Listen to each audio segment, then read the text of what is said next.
that, as expected in arbitration. He will get to cross-examine any witnesses baseball brings. He will get to challenge that evidence. But baseball feels what they have is overwhelming, and the number that they chose, they believe, will hold up before an arbitration. And a little extrajudicial in that respect. Ryan Braun got 65 games. Now, the PED policy by itself allows for a first offense of 50 games, second offense 100 games. And you will have that separate argument and discussion into the future whether it should be more stringent. You'll hear that opinion, I think, expressed a great deal over the next several hours. However, Braun got 65 days, not just because of a first offense with the drug policy. No, it was more than that. Baseball originally was threatening him with 100 games, arguing that he had committed at least 2 offenses. Now, you could have made the argument that there were multiple offenses. You could go for even more than that. But they knew that with a young arbitrator, at least not young, but fairly new in his job, this was not the time to take any unprecedented action. And now it just actually came over. There's the buzz. Yankees' Alex Rodriguez suspended 211 regular season games through the 2014 season. That means starting later this week through the entire of the 2014 season. Mentioning, of course, that is for his use and possession of numerous forms of prohibited performance-enhancing substances, including testosterone and human growth hormone, over the course of multiple years. Rodriguez's discipline under the basic agreement is for attempting to cover up his violations of the program by engaging in a course of conduct intended to obstruct and frustrate the Office of the Commissioner's investigation. The suspension, which will become effective Thursday, August 8th, will cover 211 championship season games, that's of course the regular season, and any 2013 postseason games in which he otherwise would have been eligible to play. Now, under the, I'm reading directly from Major League Baseball's statement, under the terms of the Joint Drug Prevention and Treatment Program, his suspension will be stayed until completion of his appeal, meaning, as we said and reported, and as others did, he will be able to play tonight and until such time as an arbitrator holds up that suspension. 211 games, that's the math. Which means it starts the 8th. That's the remainder of this season and next. Really, it's academic. It's a difference of 3 games if it had started today. But the point is he will continue to play. And if he's able to reduce it, which often happens, and this is uncharted territory, Bob. Baseball has never tried to discipline a player like this under its drug policy. Of course, they're mentioning both parts of the policy, his conduct to obstruct it, as we had said, in addition to violations, as they say, use and acquisition of these drugs. And to be more specific, Mike Fish from ESPN.com and I, of course, we've been reporting on this since August. We saw documents that were corroborated by numerous sources who worked for the Biogenesis Clinic or were associated with Tony Bosch, the founder of the clinic, who told us he received human growth hormone, testosterone. He was injected by Tony Bosch in his home on regular occasions. It was a sophisticated drug regimen, including what are known as troches, small, they're like gummy bears with testosterone that Bosch had made at compounding pharmacies. This was a sophisticated regimen. But what's more important is that baseball has decided to hit him with both the conduct and the drug program, taking us to this other level of discipline, more than 3 times what Ryan Braun is being hit with. You go back in history, of course, after the publication of the Selena Roberts, Alex Rodriguez autobiography, then the subsequent interview with Peter Gammons here on ESPN, A-Rod said he was young, essentially, and foolish over the course of 3 years, and he drew a window of 2001 to 2003, young and foolish, but it ended that window, I believe, at the age of 28, when he admitted to using Boley and other issues and other items through his cousin. He drew a line in the sand there at that point in 2003, at which point analytic testing began in Major League Baseball. This, of course, as you've said, is a non-analytic result, something that began at Marion Jones. That's how she was disciplined. This grew out of Balco. We need a little bit of perspective. It was, what, 10 years ago that the Balco raid occurred in the Bay Area. It was 24 years ago this month that Commissioner Bart Giamatti, for life, suspended Pete Rose, the all-time hit king. And now the young man, who's now 38, who was given the best chance of setting the all-time home run record, is himself disciplined. And if this discipline holds to the age of 40, thrown out of the game at least till the age of 40. He is. And of course, not to mention what this has done to his career and his legacy, which appeared to be in tatters as it was. Now, again, he can appeal this. He will appeal this.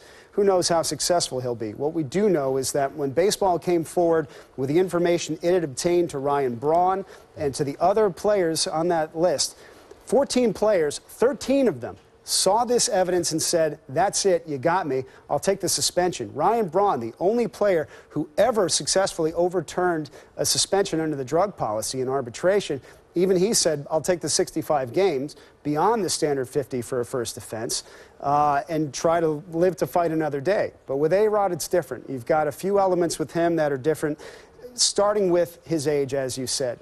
Any lengthy suspension for him is potentially career-ending. He doesn't have years to try to regain his career, his momentum. He struggled against single-A pitching during his rehab assignment.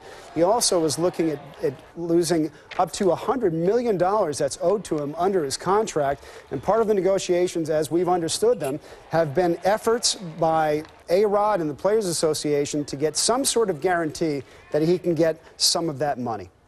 We have now just handed me a statement from Bud Selig, the commissioner of Major League Baseball, to try and cut through the boilerplate and get to some of the germane issues here. He has kind words to say for the cooperation of the union.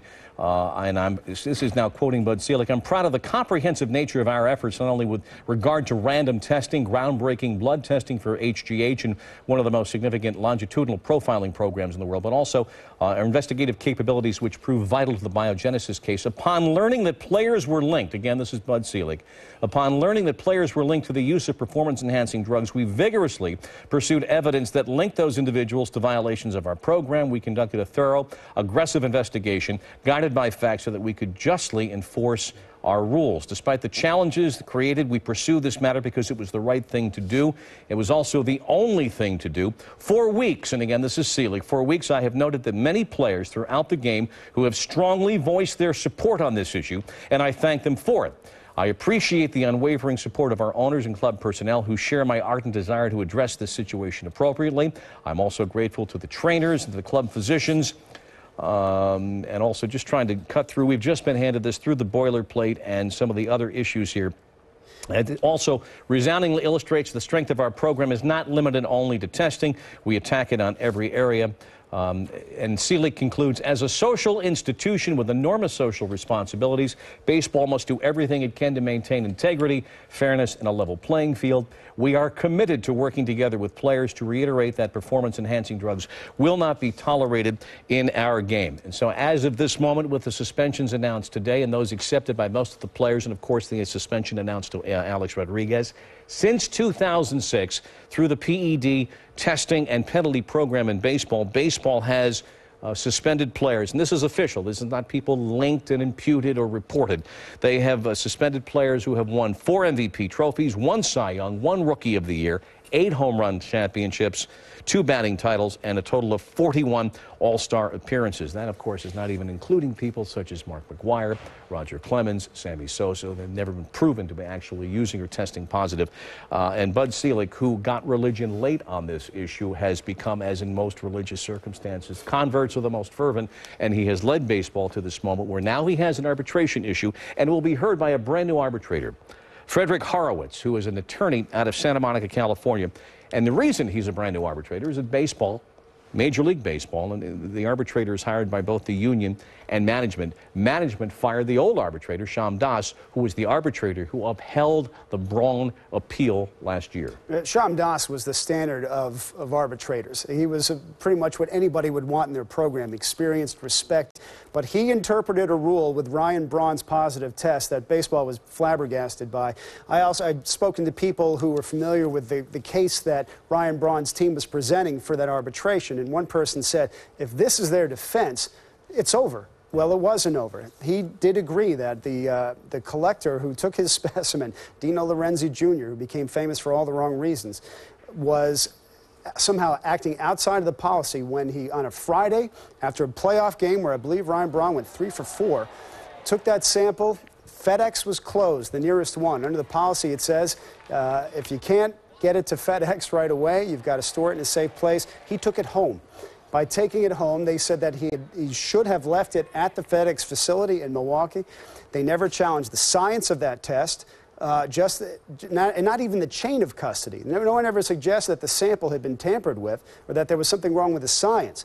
But Sham Das, was the arbitrator, made the decision that that violation was too much for his due process. He overturned the suspension. Baseball was furious about it and ended up changing the rules with the cooperation of the union to clear up those chain of custody issues.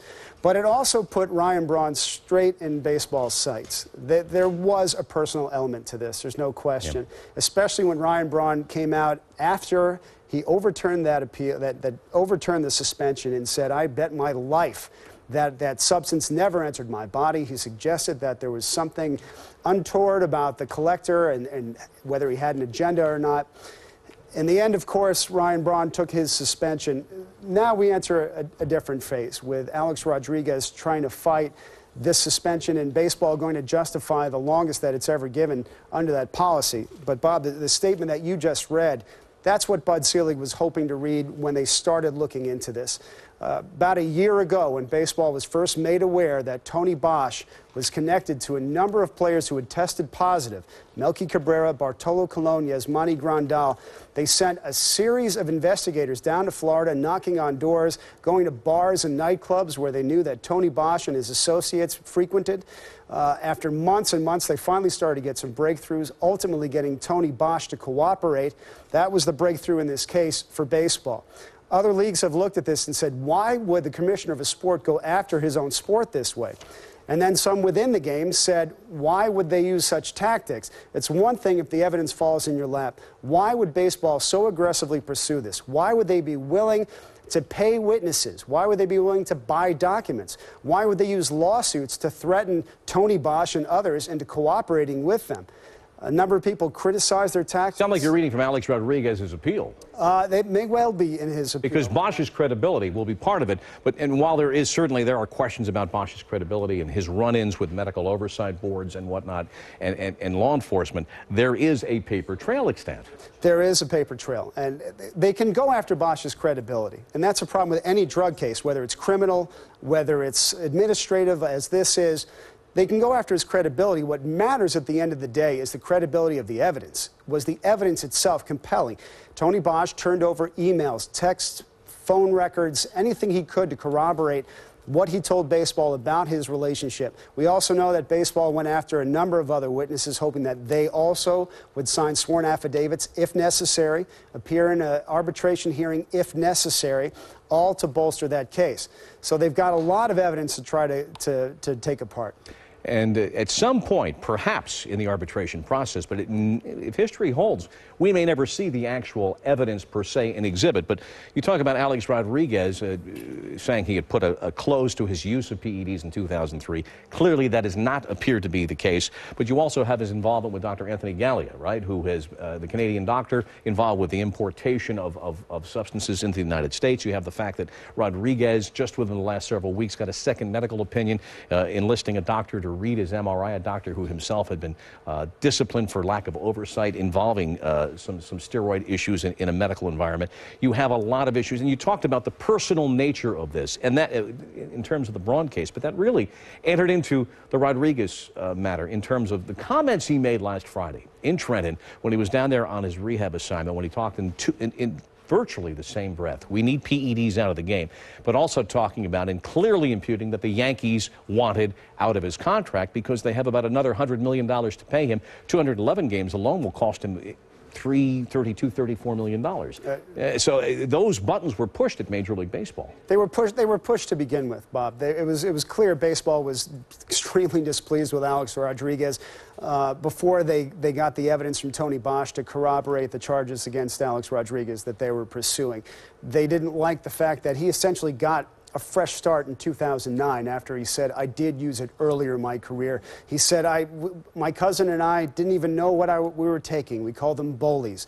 Didn't even know the names of the drugs. And now comes evidence that he knew far more than that he had extensive use for years after that fact. But it became really personal, as you said, when he made those comments. And at the same time, when his lawyers were telling reporters mostly that he was not negotiating, refused to negotiate, at the same time they were having conversations with Major League Baseball. And he had a lot of different attorneys who necessarily were not even speaking to each other at some points in the period. That suggestion was made. There's been a changing cast supporting him, but he has considerable legal help, and they're obviously their job is not finished. In just a second, we're going to get the perspective of Kurt